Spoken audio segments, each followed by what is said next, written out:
All right, we're live. Sorry, I tried to mix it up tonight and have my Darth Maul mask on with the Mad Wife was helping me with the face paint. I don't know if it looks cool or not, but I have some cool guests. Maybe they won't show up now that they see this madman like this. Ah!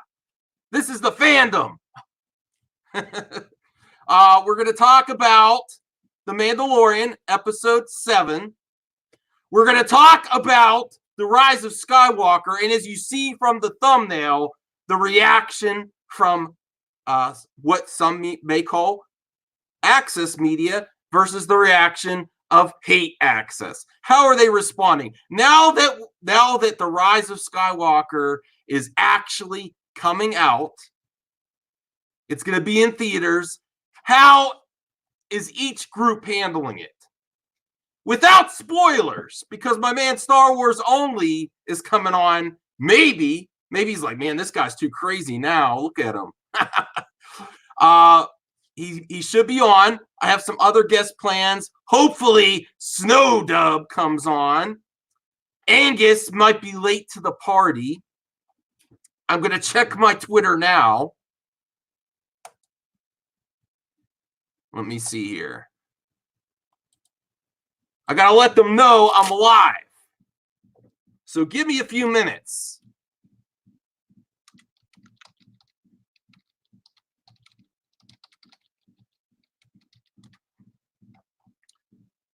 I'm trying to get Matt Jarbo on because he's actually seen it.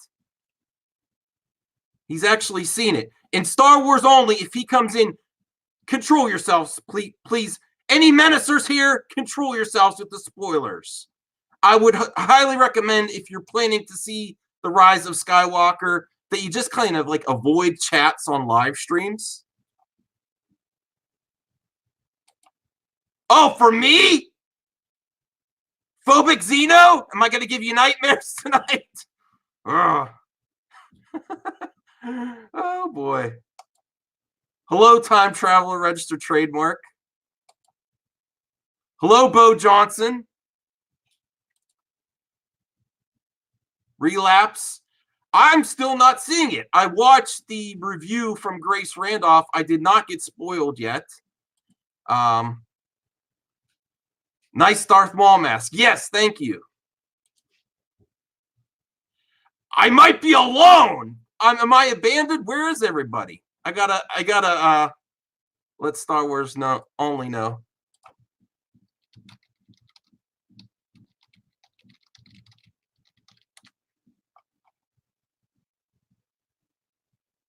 All right.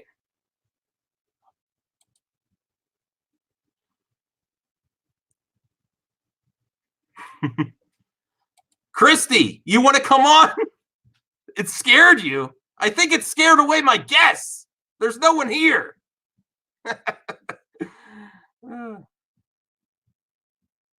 Maybe it's a little better. Christopher Barker. Menacers will be triggered. Chaos ensues, and I sit back eating popcorn watching the Fandom Menace shit show. Well, here's the thing. I am boycotting The Rise of Skywalker, but I don't want it to be bad. I just can't support it because I feel they didn't have a plan. So I can't support it personally. If you're rooting for it, more power to you. Go have some fun. I hope it works out for you. We will be going into spoilers for Mandalorian Episode 7, though, because I think everyone on the panel has had a chance to watch it. Forget work, Christy. Forget it. Just do YouTube, have some GoFundMes, and camp for Super Chats. Don't worry about it. We support you.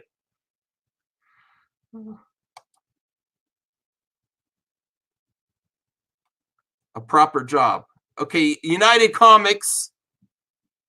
Just stopping by to say hello, everyone. Please smash the like button and sub to Mad Max Mandalore. Thank you, United Comics. I plan to have you on again soon. I was just watching Angus' stream. Yeah. Oh, really? Okay. Well, that's why he's not here. Maybe that's why a lot of them aren't here. This isn't going to be just bashing on Fandom Menace either. It's just to examine where we are now compared to when The Last Jedi. Because I actually think Access Media is doing a great job with the reviews for this one. I think they're done playing softball.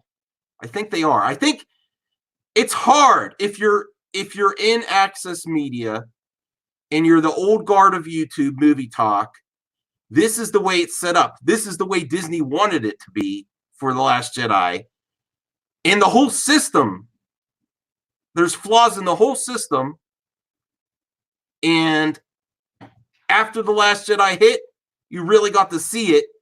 And I think they're done playing softball. I think Access Media is done playing softball. So is Hate Access any better? I'll tell you one thing, and I am joining the gray order, but there's no gray area about spoilers in sending them out to people just to ruin it, just because F Disney, F Lucasfilm. That's a step too far. I don't think you can be gray about that. That's bullshit. That's not a fan of anybody.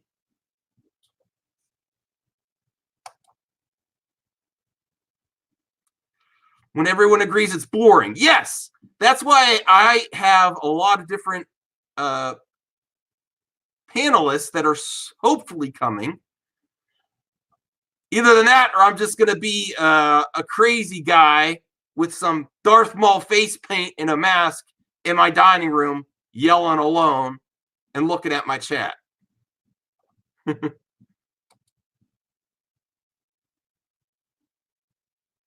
All right, let me see something here.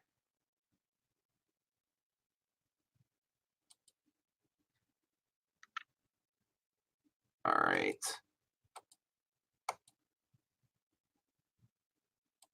I do not know where everyone's at.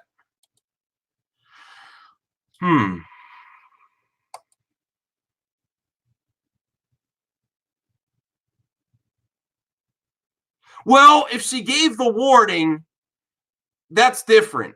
I'm not saying the people on Twitter are the ones that are pissing me off, that just send images from the end of the movie. And that's what really gets me upset. Because there's no way to prepare yourself. It's just image right in your face. And you can't, they're just retweeting stuff like crazy.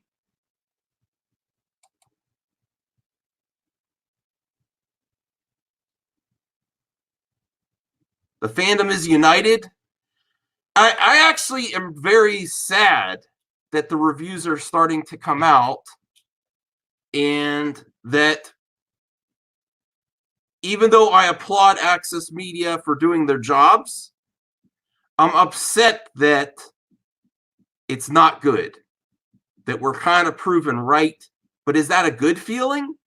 No, it's not. It's a sad feeling because we're never going to get this opportunity back with the sequel trilogy, not with the original actors. They'll have to do something really crazy to recreate the sequel trilogy if they ever try to redo it. I just don't think it's possible. You'll never get Mark back. We'll never have Carrie back, unfortunately. You'll never have Harrison. Oh, Star Wars Only is entered the building. Hey, Star Wars Only. What's going on, brother? I love the getup you got going on, man. Darth Maul all the way. I thought I scared away all my guests. I'm like, oh man, they don't want to show up now. Yeah, they saw the Dathomir look and they're like, I'm good. Yeah, I did this at the last moment. I've had this mask for a while, and then my wife helped me with some face paint. I don't know. I was like, should I still try it or should I just go with my regular mask? No, I love it, man. I remember leading up to the Phantom Menace, there's a clip of a guy right before the film coming out, and he was like, it's going to be great. I can't wait to see this film. Like, it was so excited for it. And he was like one of the few people they interviewed after the film came out, and he was like, I loved it. It was everything I thought it would be and more. And so it shows the dedication those kind of fans have, man. Yeah, I want to talk a lot. There's a lot of stuff to talk about. We are avoiding spoilers. We're not going to spoilers. But if it's okay, we still want to talk about the perception of, like, the reviews are coming out. Yeah, I've seen a few of them. Well, not okay. I haven't read any of them, but I've seen. Right. I don't know how to. Like, I saw John Campia, I think that's his name, talk about it, where he said something along the lines of like, some people are gonna like this, I didn't, and whatnot. And I mean, I don't really. I don't know how to feel about that, because I actually agree with him on a lot of Star Wars opinions where he talks about the sequels compared to the prequels and everything. I line up with that, but I also disagree with him a lot about Star Wars in general. So I don't know. It's a weird thing going into this film. Yeah, it's just a really weird vibe altogether being a Star Wars fan right now. Getting The Mandalorian episode 7 tonight or today. Yeah. There's something, even if you're not happy with everything, there's something to choose. That's the good thing. So, true. That is one thing I like, is that we have options now. Right. I personally am not going to see The Rise of Skywalker until it's either on Disney Plus or I could get it at Redbox. Oh, boy. You got a ways to go. Yeah, I am taking my wife. My wife, I think I've told you this before. We have a split household on the sequel trilogy. She is so looking forward to it. She has her ticket ready, but I'm not going to see it. I'm taking her Sunday. Well, I mean, it's not a bad waiting time. At least she's looking forward to it. It's kind of funny that she's the one who wants to see it, and you're kind of on the edge or waiting at least. I mean, you're gonna be waiting a little bit, but still, it's nothing beats free, I guess, in the end. Yeah, I just can't stomach supporting where I don't feel they had a plan. I understand where you'd want to see it out to the end. I understand that, but for just my opinion, me personally, I can't support it.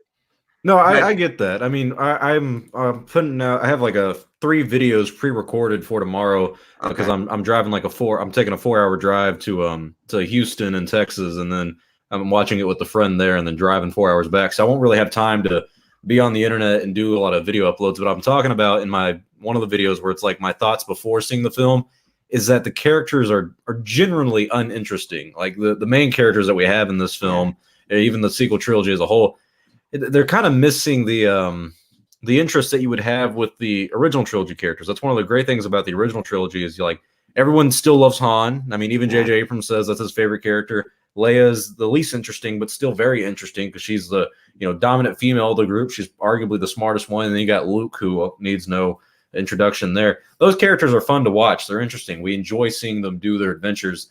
This trio of characters that kind of I hate to bash on The Last Jedi, but man, that really took away any interest that I had in these 3. I watched The Force Awakens last week, and I enjoyed it. I liked the film. It made me interested, but it was like, where can we go next? And it feels like The Last Jedi just took it off a cliff. So it's like that film had such a conclusive finality to it at the end where it really makes you go, well, what's the point of watching the rest of the trilogy? Like, it's almost predictable what's going to happen in this film, and I'm not looking forward to it being predictable. I hope it's not, but I guess I'll find out tomorrow. Well, I also want to discuss like where we are as the review community after The Last Jedi and where we're at now. And I've kind of gone full circle, and I have more respect for. I'm actually going gray order. I know it's lame to join like high school groups, but I like what Darth Lunga. I know you met him recently. I like him a lot. I like the way he handles topics. It's sort of similar to the way you handle topics too. So that's why I respect you and your channel a lot. And I have a much smaller channel than Star Wars Only. But if you don't know this guy yet, subscribe to him right away. He does the hard work. He does great documentaries, all kinds of stuff. He really covers things fair and balanced, tries to give a great perspective. Check his channel out for real. Yeah, I appreciate it. We do try to keep things level-headed at least. I used to be, I'd argue, kind of like the Fandom Menace before the Fandom Menace even came out. I remember, but I was in high school at the time, which is really weird to say because I feel like you always feel a lot older than you are. And when you look back at your younger self, you're like, man, why was I thinking like that? Like every time you get older, you look back and say, I was so ill-informed at the time. But I used to be a very vocal critic of everything that Star Wars was doing. And it got to a point where I was just like, you know what? I'm going to call a spade, and where they do something right, I'll give them credit. Where they do something wrong, I'll give them hell for it, I guess. But I mean, I can't act like the past year and a half hasn't been great. But I think they've made a lot of good decisions. But I mean, I try to get boiled down into the facts, and it does annoy me when I see certain channels, and I don't want to really call him out to be a dick, but that Doomcock guy, he put out something where it was like, George Lucas didn't get invited to the premiere, and he said his source has an inside scoop. I'm like, all right, buddy, your source is trolling you by now. You can't make up a narrative that Lucas didn't get invited to the premiere just because he wasn't there. He's been to every premiere before this. Why would suddenly something just change when he was just on set of The Mandalorian earlier? Just stuff like that, man, that gets under my skin. What are your thoughts about that, though? What do you think about Lucas not being there? Yeah, it's where I'm at right now. Is I'm happy we have The Mandalorian. I think they have made the changes. I think once The Last Jedi hit, there was no saving it. And I think Solo was something else that the Solo bomb did, was they were never going to delay and pump more money in to try to save a film, because look how much it backfired. They lost more money because they tried to course correct. So it was already on track. They would have had to delay it, keep people on contracts. It just was never going to happen. The Doomcock stuff, I always get annoyed when the people say I have sources and stuff. I don't believe it. I'm also sad that George Lucas, towards the end of his life, not that he's gonna, hopefully he has a long life, but towards the end of his career, he has to deal with this. And I don't know what reasons he wouldn't be there. I don't think they blocked. Could you imagine them blocking George Lucas from going? Yeah, I mean, the idea that they didn't even invite him is just, it's George Lucas. I mean, that's one of the things where it's like he can go wherever he wants. He's got such credibility, mainly in Star Wars and Lucasfilm. That's his fucking company. That's what he started out with, and that's what he started. So it is weird that he's not there. It is kind of odd, but yeah, man, I don't think the whole sources game that people have been playing over the past years is going too well. And I hate it because I feel like it takes credibility from people who actually do have reliable sources. I get inside scoops. I'll say I probably have 3 to 4. I know I got one really, really solid source, and then 2 others that were on set for episode 9 that like kind of do work in the production realm, but they don't give me all the scoops on everything. And whenever they do, it's never a narrative based thing. It was just like, oh, hey, by the way, I heard they're working on a 3rd live action show, and it's going to be something about the Death Star. I'm like, really? That sounds really cool. What's it about? He's like, I have no idea. And it turned out it was the Kenobi show. And so it's stuff like that where I get inside scoops, but it's never a narrative-based thing. And I've met all my sources. I actually met these people at Star Wars Celebration. I've met them in person. I've had dinner with them. One of them actually got me a hookup with the Star Wars actor, and that's the night I got high with the Star Wars actor. That's stuff like that where I'm like, I know my real-life experience. I don't know where some of these other sources are coming in. The only other people I really trust is like, what's his name? Jason Ward from MakingStarWars.net. But that's because, God, he's been in the game for a long time, and I think he's married to the daughter of one of the guys who worked on the special effects in the original trilogy. So that's kind of how he got his Endgame. But I hear that Lucasfilm hates him for all the stuff that he reveals anyway, so I don't want to play that route.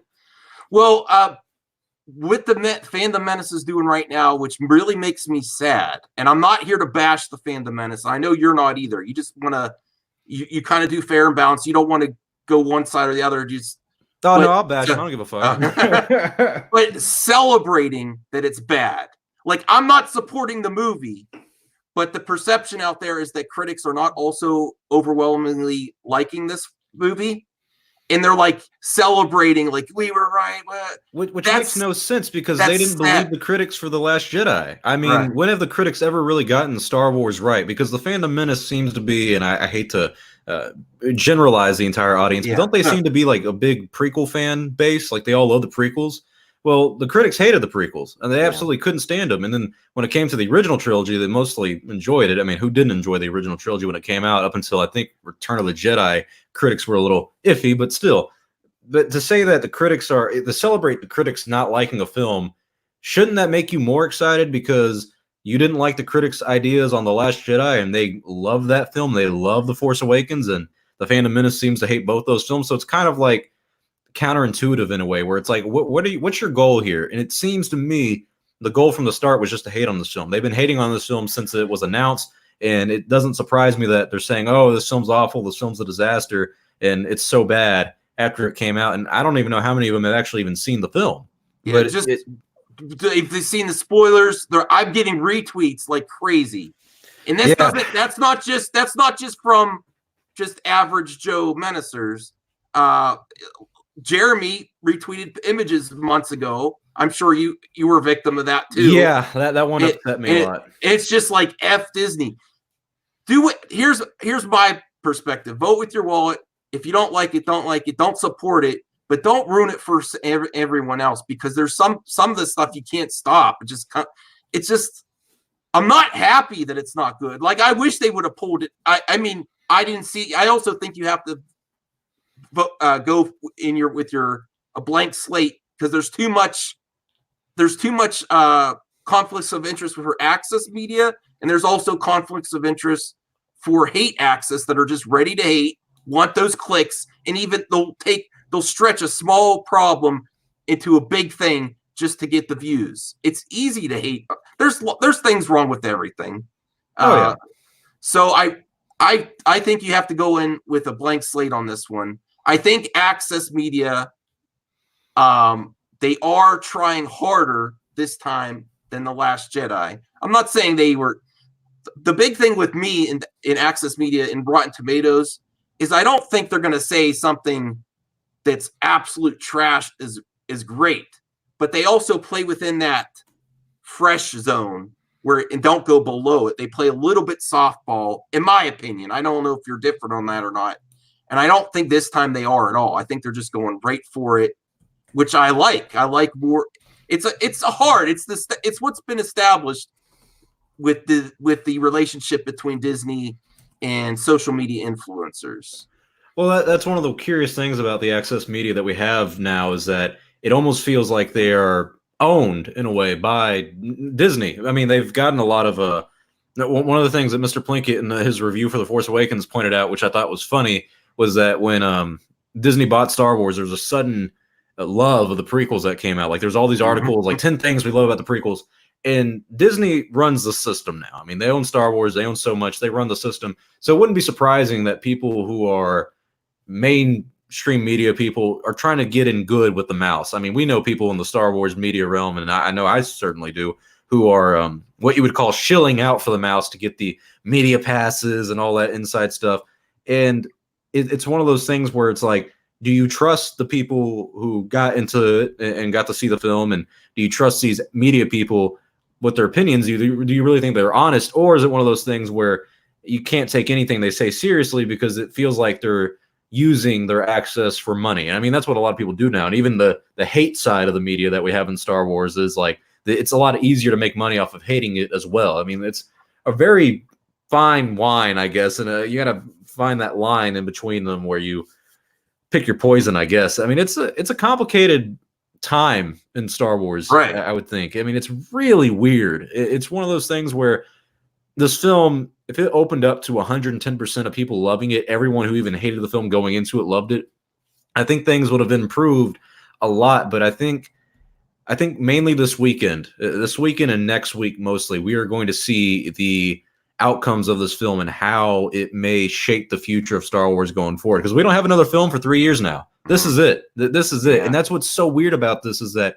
normally, I remember with The Last Jedi and I remember with The Force Awakens, it was like an event. Like, it was a culture event to go see this film or see a new Star Wars movie. And even with Rogue One, it was such a big deal in the community.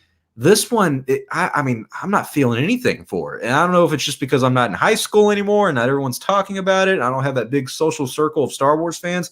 But even then, I mean, I saw it on media everywhere. People on Instagram, Twitter, it was blowing up. The only thing that's popular, in my opinion, in the culture right now is Mandalorian. And that's because it's a great show. And yeah, I'm loving it. But this one, man, Rise of Skywalker, I'm feeling a lack of oomph from the fans, if you will. And it's kind of sad, I'll admit. It feels like the end of an era. I'm not happy that it's like I'm happy that Access Media, I think, has taken notes from The Last Jedi, and they're like really making sure they're careful with every single word, except for Campia. Campia today said cousin humping. Oh no! But he was talking about people that spoil it in the chat, because people do go on his chat and throw spoilers in there. I've seen it. Yeah, So and I've had people, dude, every single film except for this one, and I've had, I think, one part of it spoiled for me, which is it's either fake or it's real. I don't really care. It's not. It's kind of predictable, anyways.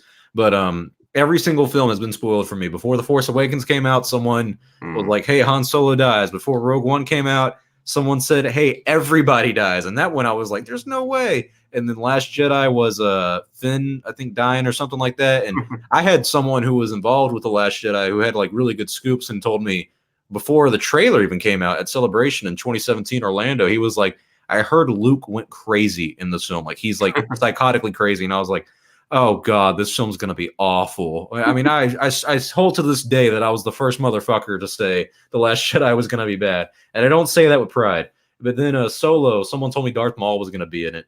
And I didn't believe him. Like I remember that one and being like, "There's no what? What are you talking about? Darth Maul's dead." And I remembered, oh yeah, this is before Rebels. Oh shit, he might be in this.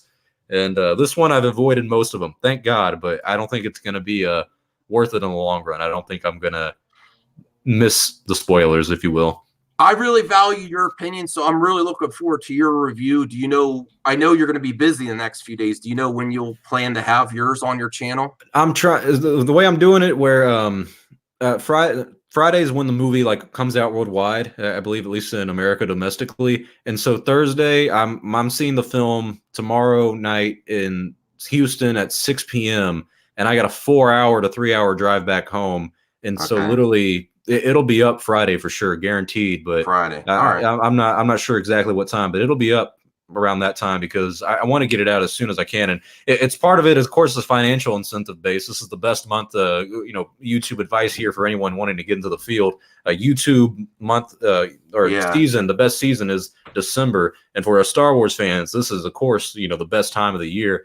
And so I want to get it out while it's still relevant, of course. And also I know, a lot of people are interested in the review, and I always say if you should skip it or buy it or go see it or whatnot. And I'll definitely tell you my thoughts on it, and then I'll put a spoiler review out probably over the weekend as well. I might go see it again over the weekend because I know my mom's going to want to see it as well, and if not this weekend, again on Christmas Day, just because that's something to do. But yeah, man, it's going to be an interesting weekend these next few days. We got I don't know when the next Mandalorian episode comes out either, but yeah, I think it's next Friday, but I'm not sure. I know they're not going to stick to the Wednesday. They might. Okay, you might be right then. I think it's next Friday or the Friday after. I don't think they'd wait another week. Yeah, I'm pretty confident it's going to be next Friday then, because I didn't even know it came out this morning, which I mean I should have, but I forgot all about it. Oh, did you watch it? Yeah, I did. And I liked it. I thought it was a very good. I thought it was actually the best episode so far. I'll admit it was one of my I didn't have much expectations going into it, but when I watched it, it was like a good narrative, good story, great pacing, and I just loved almost every minute of it. I like the characters that they brought in. I like the whole thing. A great episode, probably the best episode so far. Chapter 3 was also really good, but this one was directed by Deborah Chow, who is going to be directing the Obi-Wan Kenobi show as well. And so it's nice to see that she's been hitting the mark every time for these episodes. But I really liked it. What'd you think about it? Oh, I liked it a lot. I was going to ask you and also viewers, with these first 7 episodes, who's your favorite director now? I guess I'd start with you first, but I think it's obvious based on what you're. Oh yeah, Deborah Chow, 100%, man. I mean, I really was thinking that it would be Rick Famuyiwa going into it. He's done really good too, actually, because he did Chapter 2, which was just him on the planet escaping, messing with the Jawas. That was fun. And then he did Chapter 6, which was the last one before this one, and that one was really good too, and had a lot of great characters and chemistry. But Dave Filoni, man, he's missed the mark for me. And the other one was Bryce Dallas Howard, who did the one that was basically like a Clone Wars episode where they just defend the village. Those two are just not really. Chapter 1 was directed by Dave Filoni, and that was good, but I don't know, man. I just haven't. I know people love Dave Filoni now, and they suck his dick 24/7, and hey, good for him. I can't say I blame him. He's a great guy. I'm always rooting for Filoni. I like everything he's done, except for the Clone Wars movie. Yeah, and, oh boy. And Episode 5. Yeah, Episode 5 was hard. I have someone that just entered the stage has already watched The Rise of Skywalker, Matt Jarbo, and he said he will not spoil it though. But it's great to get him in. I'm going to bring him on now. Hey, Matt. Hey, what's going on, man? How you doing? All right. I have Star Wars only here. I'm glad to have you aboard. If you want to, if people have not watched Matt's review yet, try to give what you feel about the movie without spoilers. I mean, I watched it, but some of my viewers maybe. Yeah, no, I enjoyed the movie for what it was. I enjoyed the movie for what it was able to do because of the last movie. And I think that the leaks in context are a lot better than what they were without context.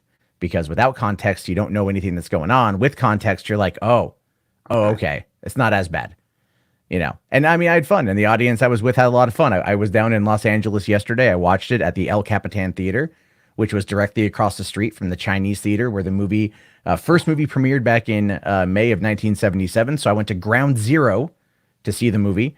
And that to me was like a pilgrimage. You know, as a Star Wars fan, that's a pilgrimage going home, and really enjoyed the movie. Looking forward to seeing it again tomorrow.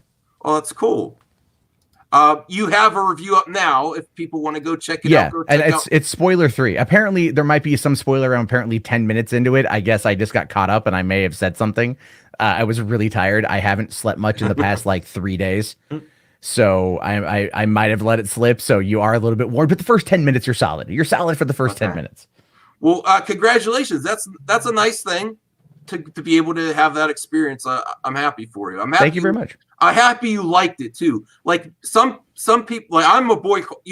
We were talking a little bit behind the scenes earlier, and I am a boycotter, but for no reason I want this film to be bad. I would rather them pull it out of the.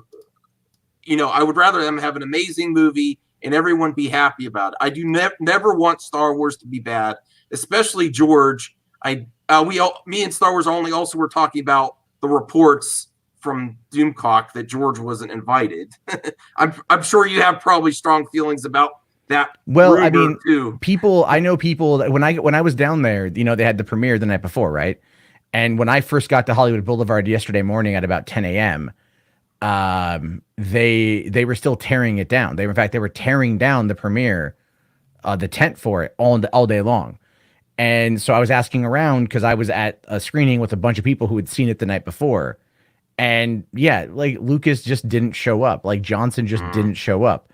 No one, again, and I just want to kind of reiterate this, at Ground Zero, who are Access Media, people that were inviting us to go watch Cats of all things after the fact. No one had any contact saying anything about Lucas being banned. Right. So it's, again, another one of those things where you have to just, take whatever masked individuals say, present company excluded, with a grain of salt. It is sad to hear, though, even though you like the movie, that George wouldn't show up for whatever reason. We don't know his personal life, why he wouldn't, but it's like it kind of makes you think like this guy loves his fans and the universe he created. What would keep him away? I mean, he might have something important too, but it's sad to think that George wasn't there. That's all. No, I completely building a museum. That's about it. He's building a museum, and he's building it in Los Angeles, and it's like a massive, like interactive museum. Like it's one that everything I read about it makes me like super excited to go down and check out. Oh, really? I hadn't heard any updates on the museum. I heard that it stalled years ago. Yeah, the Chicago thing. Yeah, and I didn't know it was happening again. That's great to hear. Yeah, he's been working on that for a few years because I didn't learn until earlier this year that he actually lives in Chicago, which surprised me because he's been a big San Francisco guy all his life, or at least since he kind of made it. But I remember being in Chicago earlier this year for Star Wars Celebration and wondering if he was going to show up because he lived over there, and he didn't, which is weird because I'm like, bro, you live right down the street. You can't fucking drive up here and say hi. He left a YouTube or a phone video for everybody. So it doesn't entirely surprise me that he didn't show it to the premiere, but if he's still in Chicago working on that or still working on his museum, it kind of makes sense. I know I keep up with the man's life because I'm a fucking Lucas fanatic and I guess an odd stalker at this point. But I know he said there was something about him actually trying to expand something on the Skywalker Ranch, and he's having to deal with the residents around there, like not wanting his expansion to continue, which is a problem he's had for like 10, 20 years now. So he might be dealing with that. Maybe one of his children. They really hate him in Marin County. They really Oh hate yeah, him. no, they can't But- stand the dude. I But don't but know he's why. but he's made them so much money in property value. Well, yeah, that's the So- thing. Like the property value goes up. Not only that, the economy around there is going to be great. You have so many job opportunities with Lucas being there in general, and he's a well-respected guy when it comes to real estate stuff because he doesn't like mess with the, I would say, nature of everything. Like he tries to keep everything very beautiful and very authentic looking, and so it annoys me that people around that area in Marin County really just won't let him expand and won't let him do his thing when it really doesn't didn't impact he- him that much. Didn't he fuck with them by bringing in like low income housing? Yeah, well, he had like instead of his project continuing, I believe, I think he just kind of gave up the property for it, or I can't remember exactly the trick he pulled. But basically, he gave it to somebody else, and yeah, some Section 8 housing came in, and I mean, I that happened in my neighborhood when I was like 3, and I mean, I don't need to elaborate on the results. It's been a ghetto area since, and hey, I don't mind. I like ghetto people, but you get what you ask for, I guess. If you don't want Lucas, you'll get somebody else a lot worse. Yeah, pretty much. I mean, I was just in Los Angeles, and a lot of that is ghetto housing. To be fair, and I used to live there. So, yeah, it gets to be pretty crazy. But I mean, at the end of the day, Lucas, I believe Lucas should have been there. It's a bummer that he wasn't to kind of close it all out. But to constantly sit there and watch a certain group of people do nothing but attack and attack and attack and attack, when none of them have any actual inside knowledge of anything. It's just you watch and you just go, oh, I tune them out. Like at this point, I'm just done with it all. Like I might take my snide shots from a distance, but for the most part, it's just to get under their skin. Because where do they go from here? Mandalorian is well beloved. Seriously, everyone loves it. Baby Yoda's GOAT, greatest all time. Baby Yoda, he's life, he's love. And then we have nothing for 3 years. So what do? You have to find something else to hate on. No, you got to build more narratives. Like, So the many that they've come out with that have just been crazy, or like the Lucas getting a 25% cut of anything original trilogy. Yeah. Lucas having a cut of the movie for episode 9, and then Bob Iger having a cut, despite the fact that the man has never. He even put in his book that he hasn't like dealt with the script since he was in college. So that's a whole nother aspect of it. And then what's the other one? Oh, there's so fucking many. Oh, test screenings. Oh yeah, that was my favorite. Yeah, that was my favorite. Had a test screening since 1976, and even then they didn't do many test screenings for that film. And the only time they did was with Lucas in the Movie Brats. That's what they're called. I don't know why I forgot their name, but he did that with his friends, and that was really it. Like, there's never been a test screening for Star Wars, but out of nowhere, for some odd reason beyond the realm of possibility for anybody in terms of conception, they decided to bring one in for episode 9 because fuck you. That's why, I guess. I have no idea why people believe what they believe. It's insanity, if I'm being honest. Like, if you're being, I mean, let's break it down from just a business-based perspective, right? There's money in ignorance. There's money in fear. There's money in hyperbole. There's power overall. And that's what it really boils down to here. That's what it's boiled down to here for 2 years. So what started off, I believe, as an idea of criticizing the last movie for transgressions that it rightfully deserved. When you run at 11 for so long, eventually you need a dopamine hit. No, you need a dopamine hit. I mean, like, I'll give you guys a great example of this. Like, a long time ago, I was like, I don't want to say farming rage bait, but like I would look for things that I know would get people mad. And I would look for stories that like would get people mad. And I knew what my audience would get mad at. And I would find those stories and I wouldn't necessarily overplay them, but I would discuss them. And I knew what would work. And then after a while, it's like, that's not me personally. So it just started kind of eating away at me, and I didn't like it, but I kind of felt beholden to it because that's the corner I painted myself in. And so then everything came crumbling down as a result of that. So, that's like my experience. And the way that I view a lot of the other stuff here is like, look, when there's easy money in YouTube. Let's be fair. There's easy money in sitting in front of a camera and reading an article. And I would know.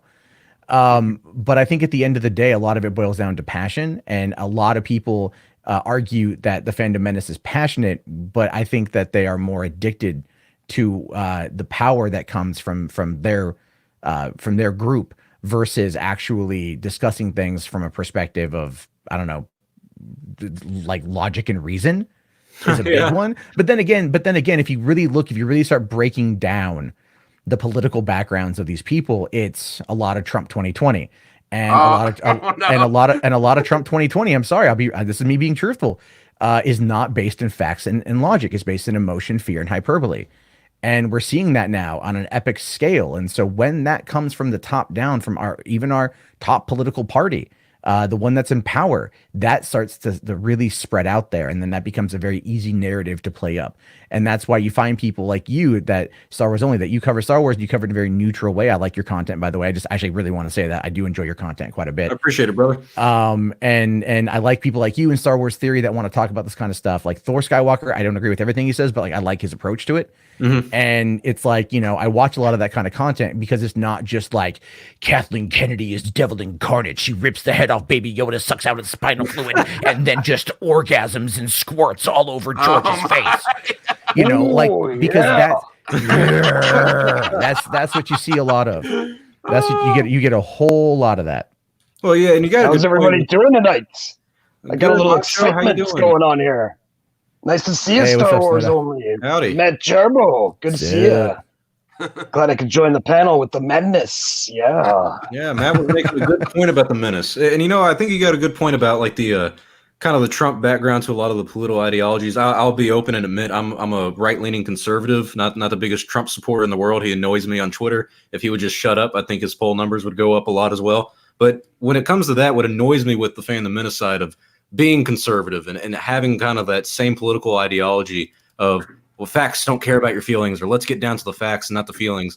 When it comes to a lot of the narratives that they built, it almost is devoid of all facts.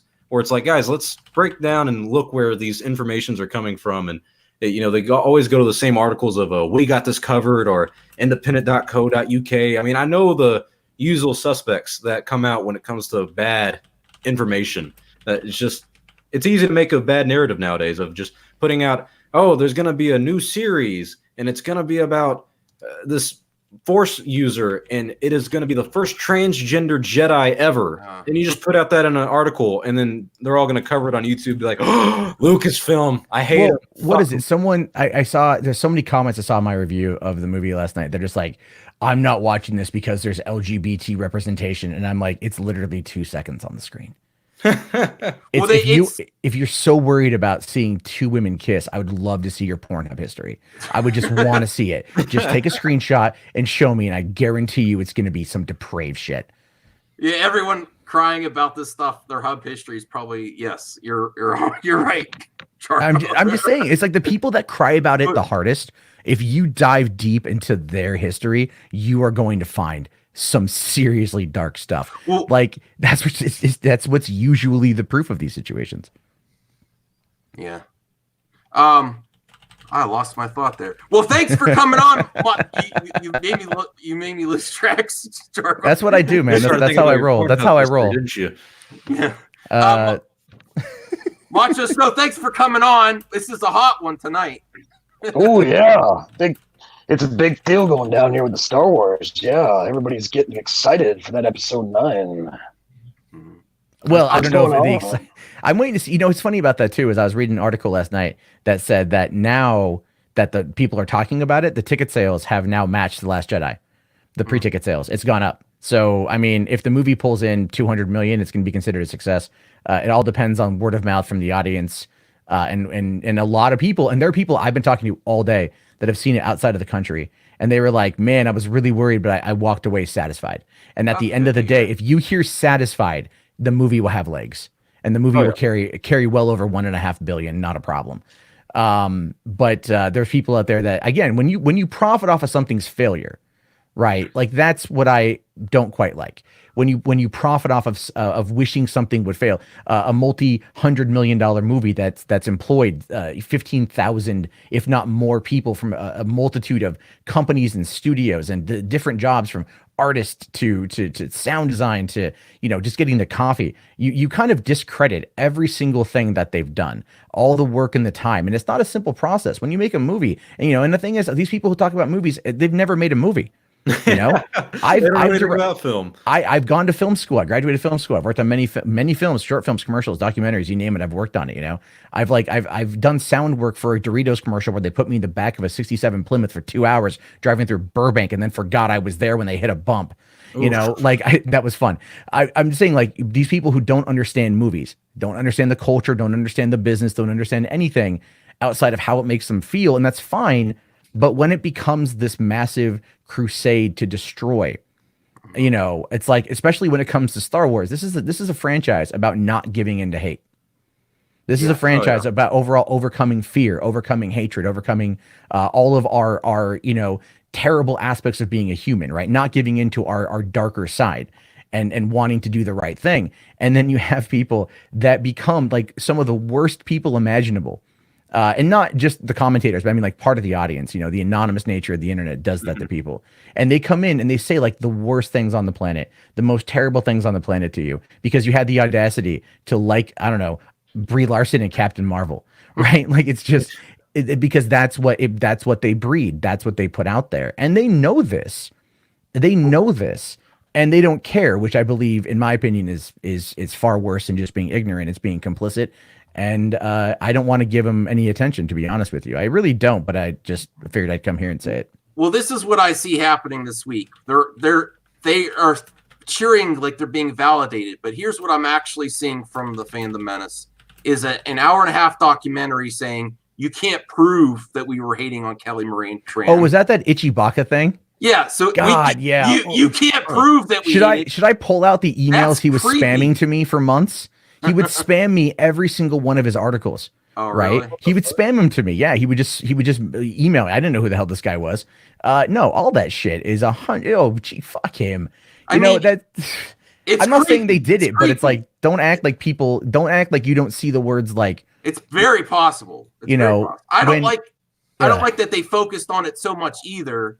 But at this point, let her go. I mean, she barely. I don't want to go into spoilers, but I've heard, I mean, even before watching reviews, that her role is limited in this movie. So let it go at this point. She was barely in it in the movie. I mean, not barely, but it was like she wasn't in it way less, and it was just like, oh, there's Rose. Hi, Rose. You know, like, that was it. That was about it. So I see the launch of the documentary, and then I also see celebrating that people don't like it, and then retweeting spoilers everywhere, making it miserable for everyone. So if that's what you call being a fan, it's just the Menace. And I don't think it actually is proving the critics of the Fandom Menace say they're not fans. If you're doing that kind of stuff for people that actually like Star Wars and are like the sequel trilogy, even if you dislike it, you don't like Kathy, you don't like Disney, you don't like Lucasfilm, spoiling for other people, I don't like that. It's proving the toxic fandom. No, it's one of the worst things you could do. I'm a big anti-spoiler guy, and yeah, I hate the tough guy internet facade, but I'm like, bro, I've been training in martial arts for 10 fucking years. If someone spoiled it in front of me, I would literally kick their ass. It's one of those things I'm like, dude, fuck you. You did that intentionally. You got to get your ass kicked. Every time I hear about a guy getting spoiled and kicking his ass kicked afterwards, I love it. It makes me happy. I mean, spoilers for Endgame now, but it's like the hearing the person that ran into the theater when people were seeing Endgame and saying Tony dies. Yo, that's Jeremy. No, that's basically what's happening. Well, someone spoiled The Force Awakens for me 4 years ago by manipulating the text in an article about a paragraph in, and then taking a screenshot of it and mailing it to me like, here's something you may want to talk about. And it was something that I would normally cover. And then a few sentences in, it was all like, Kylo Ren kills his father, Han Solo. And I'm like, you son of a bitch. And then but it didn't destroy the movie for me. Like, I just watched it again the other morning, still love Force Awakens. And what I've said about the Rise of Skywalker is it's a sequel to The Force Awakens. So, and it's that the biggest complaint is that it's basically two movies in one, which is because they basically just went and said the fans didn't like The Last Jedi. Let's just treat it like it doesn't exist really. Or pick out the parts that we need to and just kind of forget the rest. There's a one line, I won't mention what it is. There's one line though that had me rolling because it's a direct middle finger to Rian Johnson. There's a line in the movie where someone just says something And he's like, what if we, and then they go, no, that's no. And they shut it down, but they shut it down with a Han Solo quote from A New Hope. And I just thought that it was just a quick line that everyone in my audience was laughing at the line, because it was like, they all know that I don't want to say, but it was fun. It's crazy the hate that man gets. I mean, I didn't even like The Last Jedi. I didn't like the man, but yeah, everyone dislikes Rian Johnson to a point of harassing the man on Twitter. He can't even post. Oh yeah. Yeah. And I like to drop the elbow right from the top turnbuckle on that Rian Johnson. Oh yeah. People's elbow on him. I don't like, the thing is, I don't tweet at him. I criticize the movie, but it's like, I've said it's directed well. I said that it's directed well, and I said that there's parts of The Last Jedi that I like, but overall, I'm just not, it just doesn't do it for me. So that's just me. It's a well-directed movie. It looks great. He's got great cinematography. I mean, his producer Ram Bergman. I don't know how to say his name. They make a great duo. I just think that I swear to God, I have no idea why Rian Johnson wrote the whole film. Like, didn't even bring someone to write in the screenplay. That probably would have saved the film itself, or have a co-writer on the story. We might have loved Rian Johnson's vision if they actually had a different writer, but I think that's part of the reason he was picked. Kathy liked him, and he's a writer and director, and they wanted to film fast. They wanted to get something here. Max, I got to tell you something about Rian Johnson in The Last Jedi. Yeah. I went in there and when I seen that Luke Skywalker disappear into a pile of dust, I got real pissed off. He's my favorite character, and I really wanted to see him go into the next movie. Yeah. And, so when I go in and see this Rise of Skywalker, they got the Skywalker name right in the title. Yeah. And then you're going to watch this Luke Skywalker show up as a Force ghost, and I'm going to get real pissed off and throw popcorn at the screen. Oh no! That's one of the funny things. Skywalker come back. Yeah. They were talking about, like, Mark Hamill put on Twitter something about him in this like interview with Josh Nad. Oh, the Luke the Spook thing. Yeah. He was like, funny. He's like, Race. Daisy said that was too much of a spoiler. I'm like, how? I'm like, if Luke Skywalker's back, we all know. Like, I haven't seen the movie, and even just going in, I was like, oh, Mark Hamill's gone back. Okay, Force Ghost, great. Like, big whoop. Like, he's a spook ghost. All right. Well, I mean, predictable, unfortunately, but expected at the same time. Like, I'm not mad about him being a Force ghost, but I remember hearing that Colin Trevorrow wanted Luke to be alive in Episode 9, and even Mark Hamill wanting to die off in Episode 9 as Luke Skywalker. And I think that would have been a far better outcome for the character, because I did not shed a tear at all. What I still don't know, my response to that was I audibly said, what? Like, I just in the theater, I went, what? Like, but then even watching Rise of Skywalker, there's a scene at the end of the movie in the climax where I legitimately audibly yelled, holy fuck. Like, I just blurted it out. Like, I was in the back of the theater. I just blurted it out. And I was like, yeah. Because, I mean, the thing is, like, I talked about it with my dad today. My dad, like, went home after driving me to the airport. And he went home and he watched all the videos about, like, the leaks. I don't know why. He just did. And then he's like, I'm going to want to talk to you about it when I pick you up from the airport. And I'm like, yeah, but you're not going to see the movie. He's like, yeah, I don't care. I'm like, no, you do care, because you saw Empire Strikes Back like 100 times in theaters. I don't understand where you're coming from on this one, right? Lucky man. Well, we lived when that came out. My dad and my mom lived in a mobile home that was a block away from a theater out in Beaverton, Oregon. So he would just walk down there, go see it. It was $1 a ticket, Mm-hmm. So he watched that movie a lot. And so, so we're talking about it today, and I was telling him all kind of the nostalgia stuff. And I found myself talking about the nostalgia bits, getting actually more hyped up for the movie. Right. I'm like, oh, dude, I'm like, this happened. And then, like, this person showed up. And then, like, this line was said by this person, which is a great throwback to this thing, and I'm like, oh, dude, then this happened. And then, like, there's this scene where this shit went down, and, like, oh my God, they fucked some shit up. And, like, it was like, oh my God, and he was like, yeah, it seems like a lot of fun. I'm like, yeah, it was actually a lot of fun. And that's the thing. That's the killer. That's the kicker with this movie, is it was fun. Right. Cause, like, that was the thing with The Last Jedi. Last Jedi wasn't a fun movie. No, it's not a fun movie. It was emotional. It was, yeah. You walk away and you're like, I don't know how to feel about this movie. Like, I feel like they've done things that feel illegal, potentially like incestuous. I don't get it. Right. And but then you watch The Force Awakens and you're like, oh, okay. You can see what JJ was doing. You can see he was, establishing these relationships, establishing these characters, and then sending them on adventures together. Right. And that's what Johnson did, is he just removed Daisy from the entire equation. And then, basically just went like, you're in timeout on Oct 2 for like 98% of the movie. And then kept Finn and Poe separated because all of a sudden now Finn's with, Cry McCryerson. And, and then they go to some casino planet to save horse dogs and like not children. And then Broom Boy, fuck me, Broom Boy. God damn it. Like I will say this is not, fuck it. I don't care. No Broom Boy in this movie, by the way. I would honestly be surprised if he was in there. That felt like a random scene, even in the movie at the end, where I was like, well, "Who is this?" And my friend was like, "Oh, you saw he moved the broom with the Force." I was like, "I don't fucking care. Yeah. Who is this?" Yeah, he's a little slave boy on a casino planet, can use the Force. We've seen this before. Yeah. Does he build robots and race pod races? Does he do that? That's a secret. He built BB-8 when he was even younger. Yeah, it's you'll see that in 2002's Star Wars: The Rise of Star Wars. I don't know what name they'll come up with. I'll tell you what I want out of this movie, and I really hope they do it. They're not going to do it though. Is this was so clearly two movies in one. This was so clearly everything they wanted to do with the original plan that they had come up with. And because my favorite thing about the two is Kathy had actually admitted that. She admitted that there was a plan, that they had sat down and they whiteboarded everything. They did the 3 acts. They did, part 2 and part 3, because you kind of have to when you're writing a script that's going to set things up. You have to kind of get to its logical conclusion, at least in the original. And then Rian Johnson came in and just went, "Nah, I'm good."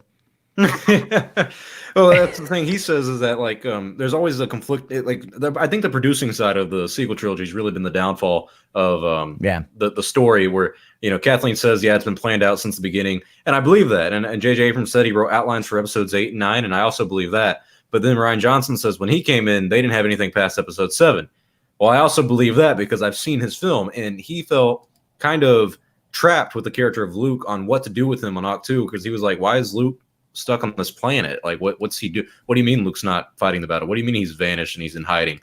And so he just came up with the idea of Luke being a complete failure, fucking everything up, and he's a miserable piece of shit. And that was the story that he ran with. Don't like it, don't agree with it, but I understand feeling trapped in a corner with the direction that The Force Awakens went in. And so it's one of those unfortunate things where it's like, if you could have sat down Rian Johnson, J.J. Abrams, and Colin Trevorrow from day one, had it all planned out on kind of where the general direction of the story you wanted to go, and say, hey guys, here are the plans. Can you guys just make this and go do your thing and, figure it out? You got a week to figure it out. Have fun. Well, that's the thing too. And there's a couple Colin Trevorrow quotes that I find to be very telling. And I think, again, trying to get to the bottom of the story is look at what he says and how he says it. So, we know he exited September 2017. And when he finally talked about it, he said, he's like, the great thing was, he's like, I got to share my story with George Lucas and Luke Skywalker, right? He didn't say Mark Hamill, he said Luke Skywalker, and that's very telling. Yeah. Because you're like, oh, okay, so, and I think what it was, I think Trevorrow and Abrams are both students of Spielberg.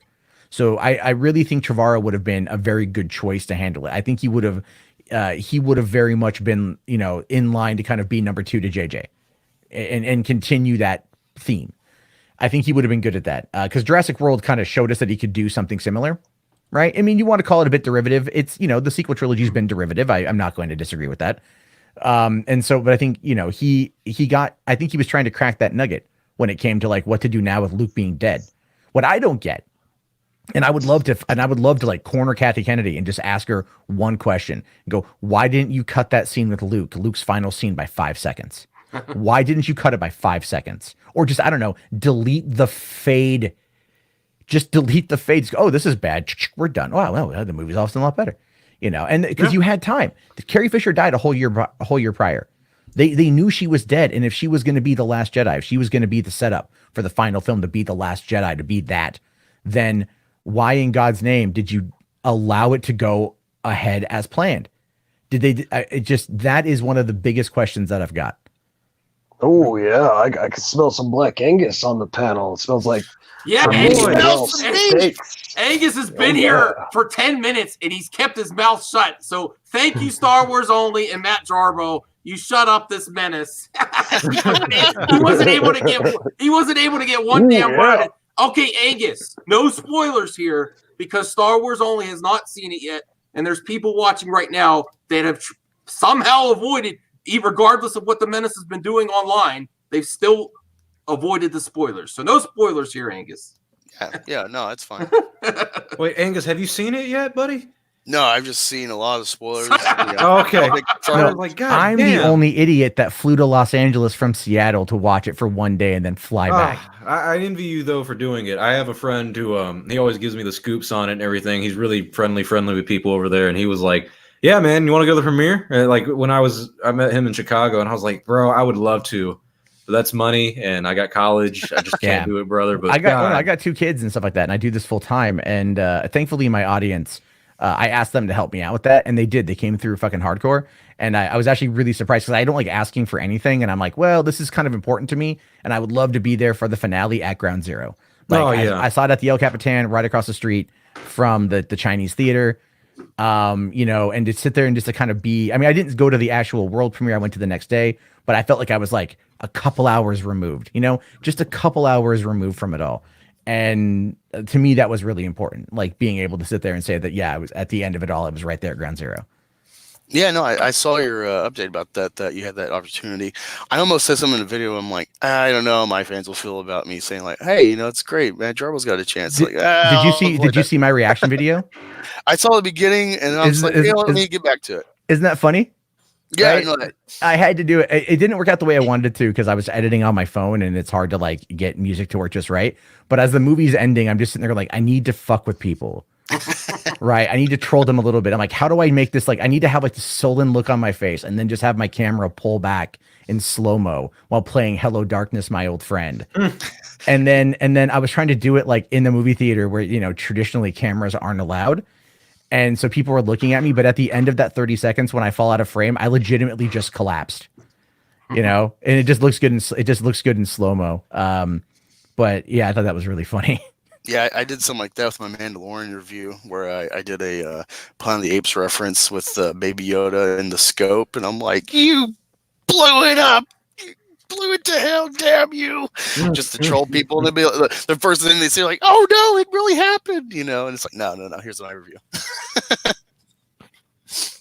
Yeah, it's you gotta mess with them sometimes. I thought people would get a good laugh out of that, and surprisingly, a lot of people got a good laugh out of that. So I was really happy with the results. Oh, here's Drunk 3PO in the chat. Oh boy, my boy. Okay, Drunk 3PO. So you're right. You're happy. Everything's, well, in your opinion, everything's garbage. Okay, great job. Drunk, can you just explain to me the Fandom Menace winning thing? That's the only thing that I don't really get that. I don't get that either. It's not winning. The fandom is the problem now, not Disney. Well, not even that. Like, is this a game? Who's keeping score? What are we winning here? Like, this is the only thing I'd never get. Right. Like, we're winning. I'm like, what the fuck are we winning? I don't think I've ever won anything in Star Wars. I mean, we all had expectations of how this movie would be based on The Last Jedi. I think they can only do so good. You have to temper your expectations if you're expecting this movie. Matt is happy with the movie. I'm happy to hear it. I think you can't expect that something that can't happen. He had to work with what he had sit before him. Don't get me wrong. I have glaring problems with the movie, but you guys haven't seen it yet, and I don't want to talk about it. Right. And I am also trying, when it comes to talking about this kind of content, I'm trying the Kevin Smith approach. And the Kevin Smith approach is, he's like, you will only hear me talk about things that I like. And I love that, because I feel there's so much fucking negativity that it's like when that's all you deal in, that shit just weighs on you, man. Like, I don't want to sit there and go to a Star Wars movie or watch Mandalorian looking for things to criticize. I want to be entertained. If well, it happens, be negative about those things too. Oh, it's so easy. Yeah. I mean, Kevin Smith, not Kevin Smith. My bad. Kevin Hart. You said Kevin Smith. I thought about him. Kevin Hart, when he was on the Joe Rogan podcast, he was talking about that. How it was like, you listen to 2 guys talking about a movie review, and you got one guy who said, "Oh, I really liked it, and I thought it was a really well directed movie," and you got one guy who's like, "I thought it was shit."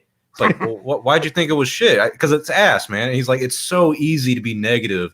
And it's so easy to do the asshole gimmick. And as a certified asshole, I see everyone do it nowadays. And it's beyond annoying, because it's like, I'm an asshole and I'm edgy and I'm cool for saying it like it is. It's like, no, you're just trying to be edgy. You're trying to be cool. I'm edgy and I wear a trilby on the internet. Dude, that's not cool at all, man. Stop if you want to look at someone who does the asshole gimmick perfectly, and they're not even trying, it's people like Harrison Ford, Bill Murray, and everything. Those guys are like the assholes of the world, who are just like that interviewer on Collider who was like, who shot first? Did Greedo shoot you first, or did you shoot Greedo first? And Harrison's like, I don't care. He's an asshole for stuff like that, because the fans are like, what the hell, man? But he doesn't care. And it's like, all right, he doesn't care. He doesn't try to give the facade of, oh, I'm cool because I was in Star Wars. He didn't fucking care about Star Wars since day one. And that's what you love about him. He never changes it. He never adds a narrative to it. If you're going to be an asshole, just be an asshole. But if you're not, don't be one. You're not cool for being an asshole. No one likes an asshole. What's really funny though is I got to give a shout out to Drunk 3PO in the chat. Yeah, he's a good dude. He goes out of his way to make sure that the kids get shoes and stuff for his donation and his charity. He's a good guy. I like that Drunk 3PO. Sometimes we don't always agree, but he's still a good dude. Yeah. Yeah. Ooh yeah. Drunk 3PO. Take it. Yeah, I like Drunk 3PO too. I'd like to have him on the show. It's probably too short notice to bring him on now, but. Well, I actually have to bail, so I hear my kids screaming. I know I wanted to be on earlier. I did Mikey. Have you guys been hearing about Mikey Sutton at all? You ever heard of him? He's been the guy who's been scooping stuff recently. Oh, okay. And some of his stuff's actually been coming kind of legit. And so he did this major 8 YouTube channel crossover event today, and I totally, because I got in late, had to get my video out. So that just dropped, which is he gave me a bit of intel on what's going to be coming to Disney Plus in regards to Star Wars content. So if you, I'll just tell you guys if you guys don't care. If you like Star Wars Rebels and you happen to like Sabrine Wren, you might find we might be getting information in sometime this year about them developing a Sabrine Wren Mandalorian show. Oh boy. Our Disney Plus show. That's what he was telling me. Again, grain of salt, that stuff as always. But I'm excited if that's real, because I think that'd be dope. I love that character from Rebels, man. So give me that and Ahsoka Tano, I'd be fucking happy. Yeah, thanks, Matt, for coming on, because your kids were not the only ones screaming. I saw some Menace in the chat with you coming on. Get him, Max. Get him. So thanks for coming on, Matt. Yeah, it was great to get your perspective. I'm happy you got to see it. I'm happy you're happy with the movie. Yeah. If people are looking forward to it, I hope Star Wars Only likes it too. But he goes in with he's not going to play softball for either side either. He's going to tell you how it is. So, well, I'm an emotional son of a bitch. Like, I cried when Han Solo died, right? So it's like I was tearing up left and right in this fucking movie. JJ knows how to hit me in the feels. So, like, there's a lot of shit there. But here's the deal. Star Wars Only, if you want to chit chat about it after you see it, dude, fucking hit me up. Let's do this. Max, you too, or whatever. I want to do something like that this weekend. I'm holding off my spoiler review until Friday morning, because I want people to have the opportunity to see it tomorrow night, and I don't want to spoil it. I mean, people can look at the leaks, but still, it's like, let's have a little bit of, let's try to be a little sacred if we can. And maybe, I'll tell you this real quick though. I'll tell you guys real this before I go. A lot of the comments on my non-spoiler review have said very similar, and they go, I love your passion. I love that you enjoyed the movie. You've actually reaffirmed my faith in this film, and because of you, I'm going to go see it, which, by the way, makes me feel terrible if they don't like it. So I'm like, I really hope you like it, but if not, that's cool too, but I feel like that kind of positivity can spread. And instead of trying to dissuade people from seeing it, I'm still going to work on Max. I still want you to go see it, Max. Like, I will send you fucking $8 for a goddamn ticket. No, I'm still going to, dude. Much as I want to watch your spoilers review, I'm waiting on Grace Randolph is going to spoil me bad. I'm going to record it. I already did Why her? Why? Why Grace?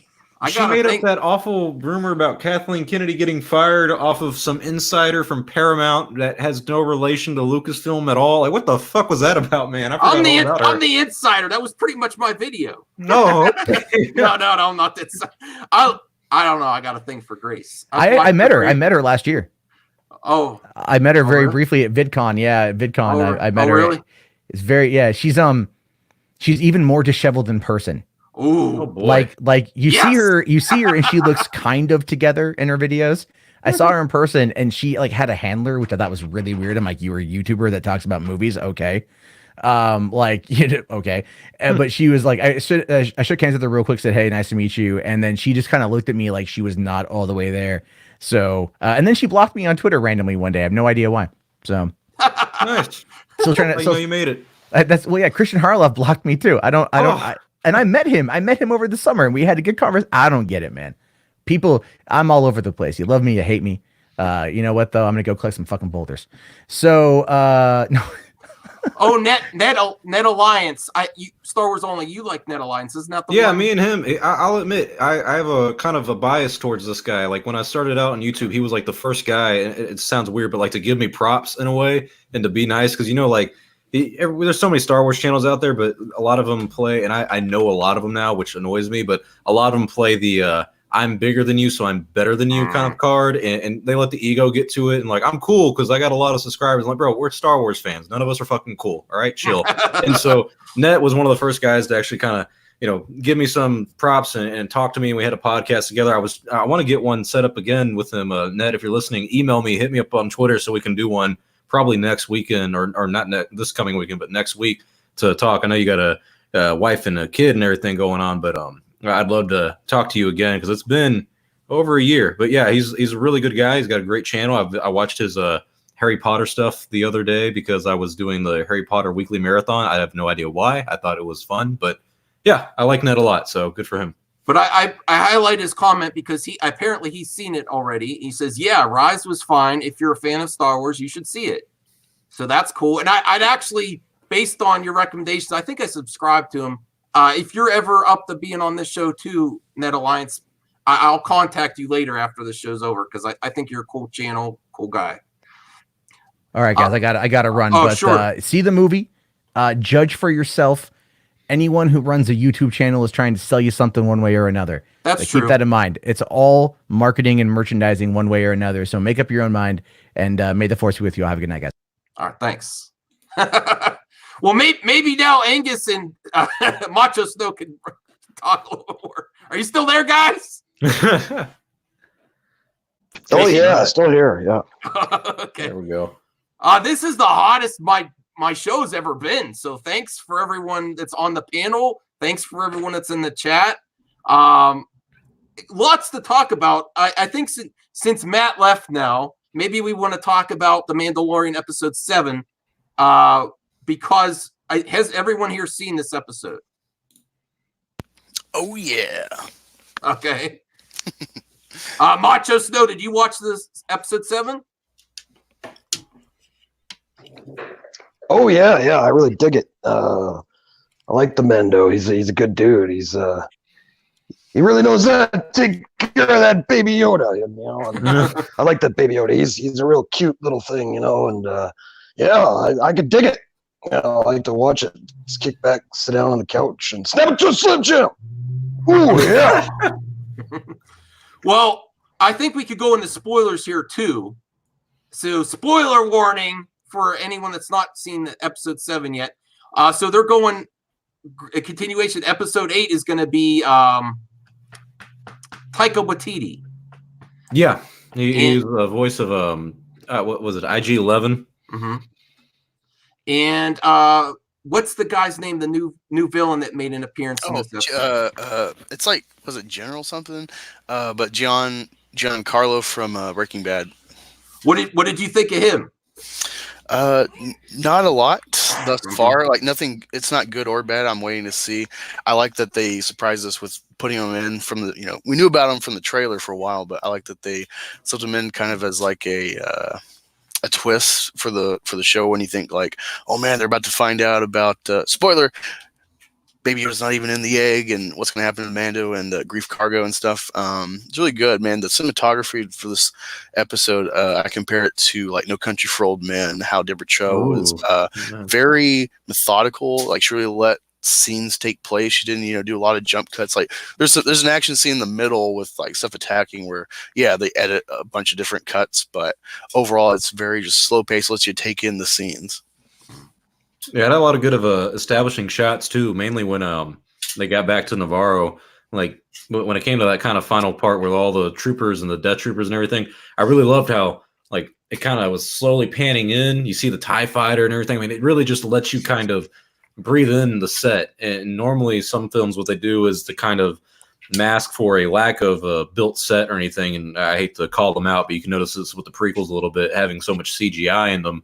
They don't really have too many establishing shots where it actually shows your character in almost every single angle inside the set. This one did that. And one thing that I love about The Mandalorian so far is that it's keeping with Star Wars tradition and innovating technology and innovating the film industry yet again, where you have like a room that it's like a box that you enter and it turns into a complete set and like virtual world. I mean, it's a great fucking show, man. I love it. Yeah, I thought actually Baby Yoda was going to be sidelined in this episode, and they were just going to get away from him for the end of the show until maybe exposition about him or something. But I thought they were going to leave him on Tatooine, and then it's like, oh, they pick up Quill, the Ugnaught, Nick Nolte, and I was like, oh, and he's coming along. Wow, Yeah, you know, I just was kept surprised building he up. came. She said, I like the black ones, man. I like the black Oh yeah. ones. And they're willing to go for sad moments too. Oh yeah, that really hit hard. Yeah, that didn't sit well, man. I wasn't crying or anything, but I was like, damn, you're hitting the heart, buddy. You're hitting the heart. Yeah, especially with the scene right before that of him carrying Baby Yoda, trying hard as hell. Oh to get yeah. the ship. Oh man. Like a fat kid trying to get the last piece of cake and just running real hard for it. And yeah, I'm a sucker for the Death Troopers, dude. Oh yeah. Got this from Regal Cinemas, one of their like specials. I love the they turned the Death Star into the helmet. It's amazing. It is going to be weird now with The Rise being done and Mandalorian's ending next week. Really, are you Star Wars only? Are you going to Celebration this year? Oh yeah, man. The one in 2020 is like in August, which is really unfortunate for a guy like me because that's like the week. It's like the last week of August, and that's the week when college starts, like the next semester. But I got my tickets for Friday. What the fuck is it? Thursday, Friday, and I think Sunday, and I think I'm missing Saturday, and so that kind of sucks. But the tickets sold out like within an hour or two this time around. But I'm probably still going to be able to get that Saturday ticket because they have like a exchange system you can do. And if you guys are going, I will admit, me and my boys from the Instagram side of Star Wars, because I'm part of two communities, surprisingly. Oh, okay. And a lot of us, what I'm doing is I'm actually going to get like not a mansion, but like a 2-story, really nice house with a nice view over Disneyland. And it's got a nice pool.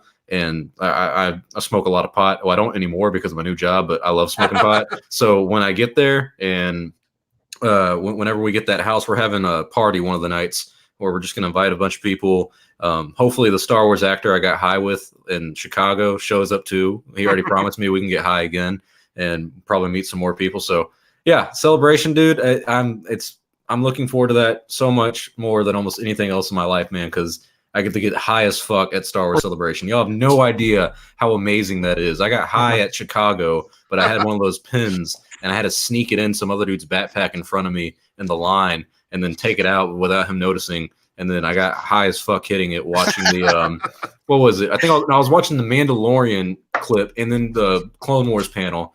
I was at both of those high as a kite. Oh, my God. Such a good time. I'm gonna come out there and for that time I'll be Green Angus reviews. Yeah.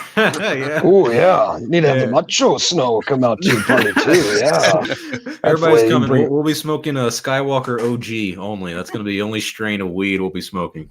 It's going to be great. Yeah, sounds like a good time. Sounds like some excitement. I'm excited. Yeah. Yeah, by all means, man. Everybody come out. We're going to have a party. Going to get high. Going to get drunk. I'm not a big fan of getting drunk because I like remembering my nights, but we will be high. I kid you not. I'm going to be high like 5 days straight there. You guys have no idea how many Star Wars people I'm going to meet there only to get high with. There's a YouTuber I'm getting high with. I don't know if y'all know his name, AdAtChat. He's another guy who has a YouTube channel. Me and him didn't always see eye to eye, of course, and then he hit me up and we talked a little bit, and he's like, "Oh, you're not that bad. I didn't realize that." And I was like, "Yeah, I'm pretty cool." And so we've never met, but we're gonna go to Celebration and just have a smoke sesh just for the fuck of it. I mean, and then there's a Star Wars actor I'm gonna get high with, and hopefully he can hook it up with other Star Wars. Nah, he probably can't. He's not that in touch, but still, I mean, it's just gonna be such a fucking high time. It's just Anthony Daniels. No one cares about him. It's just Anthony Daniels.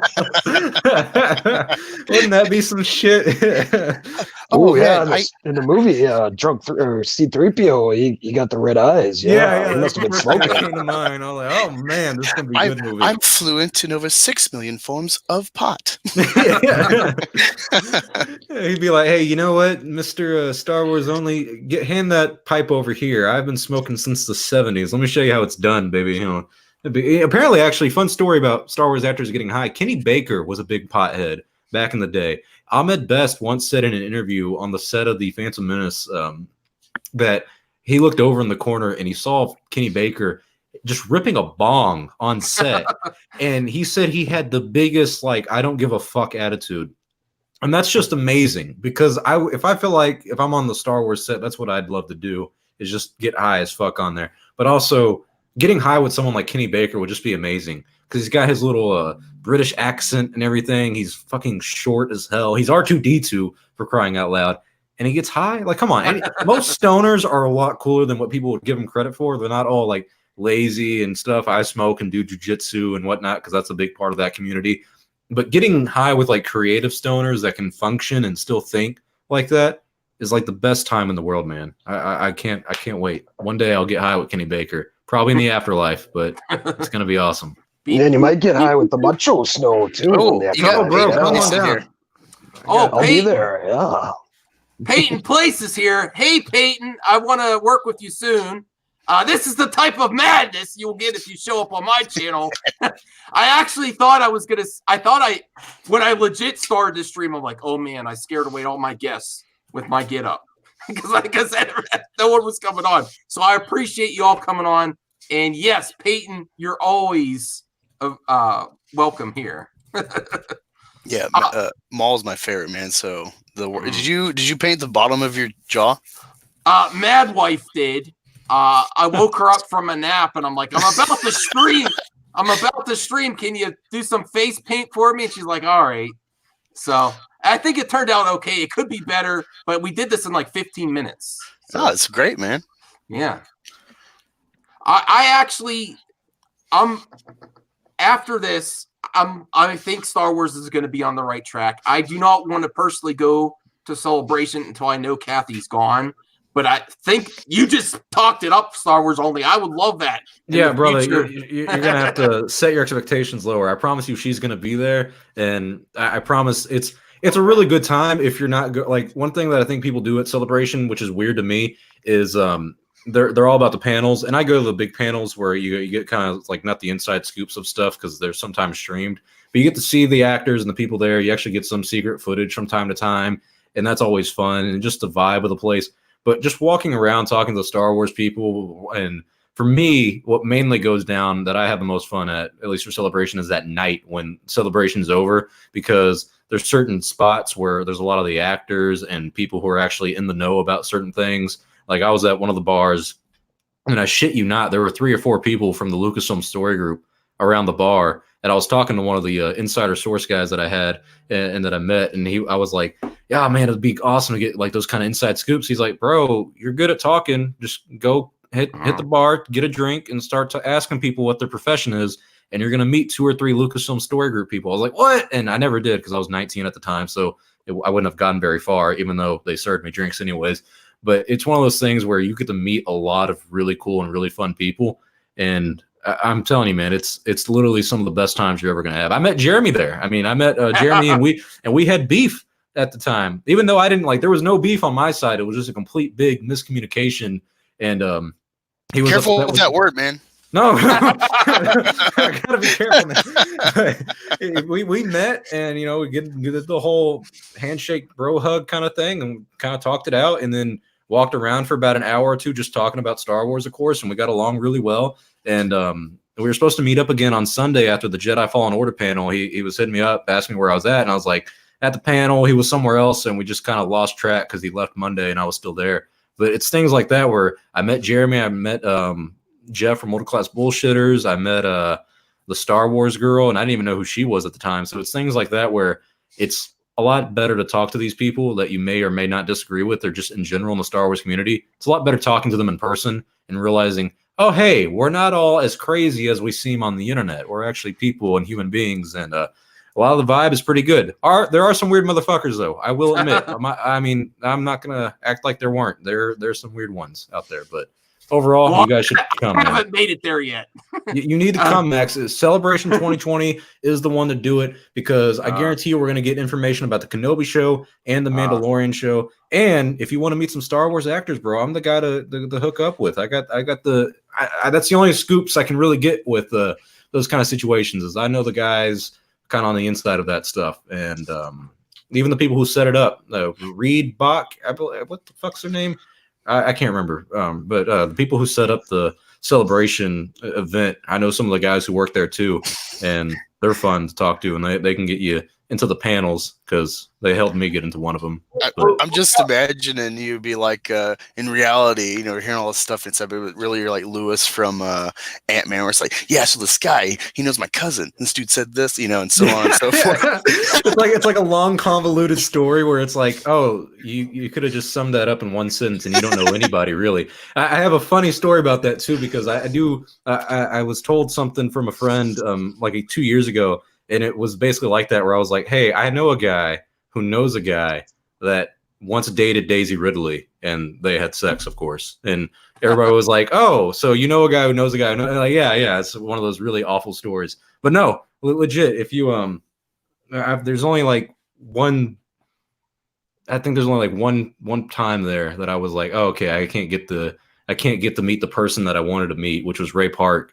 But that's because of the guy that he was friends with was one of the guys that I was hanging out with, and we were at a bar. But yeah, no, you get to meet some pretty cool people. I promise you that, because legit, the Star Wars actors and people on the inside that work there, they got to stay somewhere. They all go out and they drink and they eat at certain places and everything. So, yeah, you can definitely meet a lot of the people that you'd really be surprised to meet. But you can only do it if you stay up to like 1 or 2 in the morning.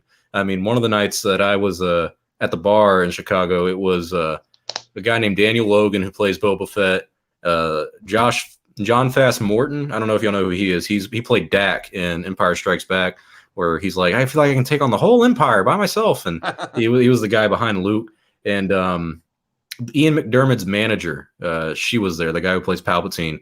I had dinner with all 3 of those people, and Daniel got us kicked out of the bar around 2 a.m. because he never shuts up. But he was still really cool to talk to because he's a really big fan guy. He likes talking to all the fans. So it's people like that where you're like, oh, wow, I get to have a hour-long conversation with baby Boba Fett because he was a kid in Attack of the Clones. And then you got the other guy who played Boba Fett, or he played Boba Fett, the stunt actor, Dak. And he also played Dak. So you have a lot of cool opportunities like that. And the manager of Ian McDermott, who, I mean, she's not really all that interesting. She called my friend a cunt, but that was funny. So, yeah, you got fun stories you can make, man. I promise it's a good time. And next time we'll be high.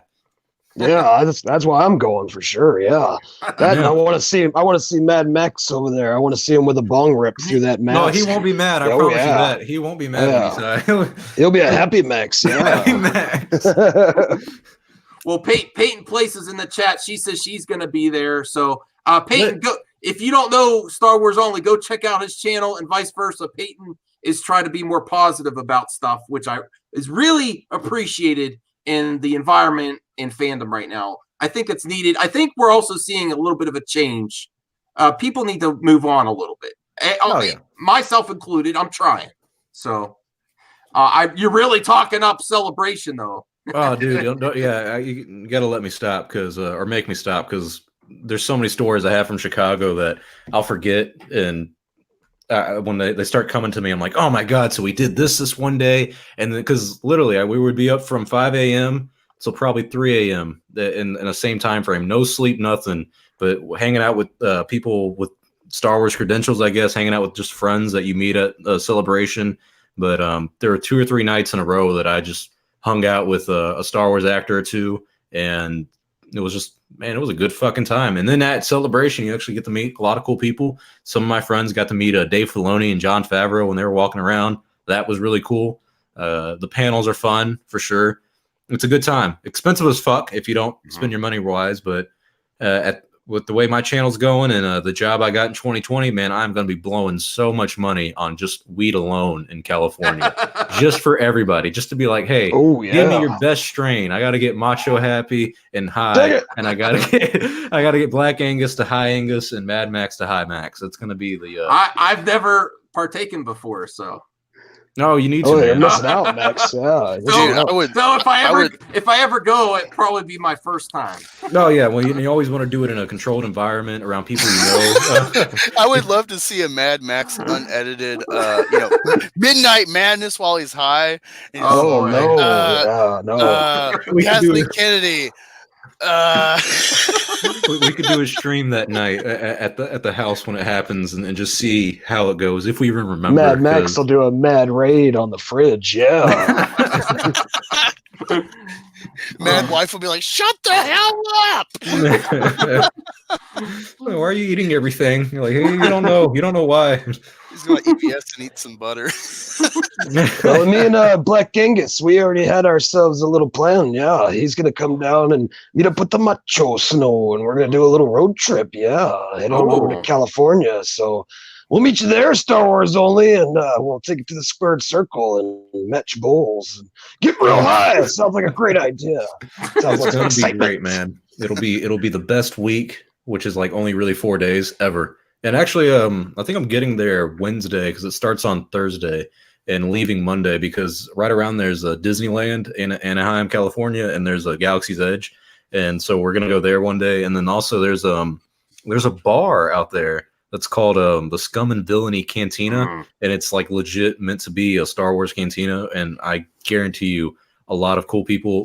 Probably not actually. I don't think a lot of cool people will be there, but it'll be fun to go there on one of those nights and drink. Is that where Kevin Smith does a part of his shows or something? I wouldn't be surprised. I'm not entirely sure. I think he does some. I think that's the one. It's a popular bar around there for Star Wars fans, of course, but it'd be a great place to go, drink, have fun. I'll be 21 by then, thank God, so I can actually partake, because normally I have to just be like, oh, I left my wallet in the car. My friend's covering. They're like, I got you, because I have a beard, so I'm able to get away with that from time to time. But I'll be able to just be like, hey, here's my ID in Anaheim. So you guys got to come, man. At Mad Max, you got to come. It'll be fun. I promise. Okay, it sounds great. We maybe should start to wrap up here because we've been going a while. If there's anything that you want to promote on your channel that's coming up, or say just sub to my channel, do that. Anything else you're looking forward to? There is a fan film coming out Christmas for Obi-Wan that I think people should check out, give a chance. He was one of the guys that did the deep fake on Collider. He played Ewan in the deep fake videos, and he has a fan film coming out. So that's something you could just do on YouTube for anyone interested. Go check it out. They need to do a Robert Downey Jr. Deep fake fan film. Well, it's not a deep fake Obi-Wan movie. It's he played the deep fake Obi-Wan. He's appearing as himself in the fan film. Is it Jamie Costa? I think I know who you're talking about. Yeah, I like him a lot. Okay, so I think everyone should give him a chance. Go check it out, and it's something you could do for free and celebrate Star Wars. In case I don't know if people are gonna go see Rise of Skywalker or not. That's up to you, but that's something you could do right here. I'm gonna look. I might do a reaction of it, so I'm looking forward to it. So pimp your channels on the way out. We're gonna end it. We'll go first with Star Wars only. Oh, thanks. The name's pretty much self-explanatory. I cover mostly Star Wars. I try to be as honest as I can be. And there's not much planning into the future, at least 2020-wise, but I'll definitely have a review for Rise of Skywalker out Friday. Tomorrow, there's going to be 3 separate videos all uploaded at the exact same time because I will be on a 4-hour drive to Houston and back from where I'm from to watch Rise of Skywalker. And yeah, I mean, it's just a bunch of Star Wars content. It's really great. And in the future, we're going to have more podcasts like this with a Net Alliance on, AT Chat, and Matt, who left earlier. And I'll be coming on these streams from time to time as well because they're definitely a really good time. Mm-hmm. Thanks. All right, Snow. We always make Angus go last. Snow? Because I'm black. Oh, yeah. Yeah, Angus the black guy. Yeah. Gonna let the black guy go last. Yeah. No, I'm Snowed Up Music and Entertainment. Yeah, this is Macho Snow, and sometimes we got Jolly, the conservative puppet. You know, he's part of that Ribbit and Bigot show. Yeah, have you ever seen that? It's a pretty funny show. Max digs it, and so does Black Angus. Yeah, and check out some Snowed Up Music. You know, we got some great songs like Tuck and Roll. Yeah, and It's really good stuff. So if you never heard some good funk, you gotta check out the Macho Snow. And thanks for having me on there, Mad Max. Really appreciate it. Yeah, and it's good to hang out with you there, Star Wars only. You're a pretty cool dude. Yeah, take it to the stratosphere. We'll get real high. Ooh, yeah. Yes, Star Wars only. Just to add something there, the only thing that might make that night even better is to do what you're saying, get high as a kite, and then watch the Ribbit and Bigot show. Oh yes. Oh yeah. Perfect ending to a perfect night. All right, you could go, Angus. Thanks, man. Yeah, I was late to the party. Yeah. I already had a pre-planned, my Wednesday stream on 9 o'clock. Do Wednesday and Friday streams, and I try to put out good content, throughout the week. If it suits me, I won't put stuff out if I don't care about it. I've been trying to do new stuff, reaction and everything, but I did a interview with you could call it an SJW channel, quote unquote, but they're cool people. You don't see eye to eye on a lot of things, but we're here to talk. That's what I've been doing. That's why I reached out to Max long ago. And you can find that interview on Twitter in my feed and on my community tab on my channel. It's Radiant Damage Podcast. They're even from their side, they're trying to, mitigate a lot of the negativity in fandom and stuff. And it's a really great interview. I hope to have her on soon. I had Wes Moody, a small Menace channel on with Mandy and company, some Comicsgate and stuff. Just one more thing. January 17th. I'm already monetized, but I'm having the actual celebration. January 17th, I got like a huge panel cast that will be rotating Star Wars only, Mad Max, Snow, bunch of others, possibly Jeff Hicks of the Bullshitters, because he is the inspiration for me to finally start my channel last year. I try to be, there's a reputation for the Fandom Menace. I try to be that sensible guy that, looks at our movement in the mirror, and adjust accordingly and be rational, be reasonable. So I'll have a talk with you. You asked Max, I was unsub to him, and yeah, he did. We had to talk and stuff, and then it just started building. And look at him now; he's streaming with all sorts of crazy people, and it's awesome. So that's me, and hopefully you sub, but otherwise, just leave me some. And we have to get my man Macho Snow. He's the next one we need to get monetized. He's been in the trenches, digging his way through this YouTube game. Go show some support to Snow right now. Smash the hell out of his channel. Snap into a Slim Jim. Take it. I think this is where we're going to end it. Thanks for coming, everyone. I appreciate everyone on the panel, everyone in the chat. This was a hot show tonight. So go support all these guys. See you later.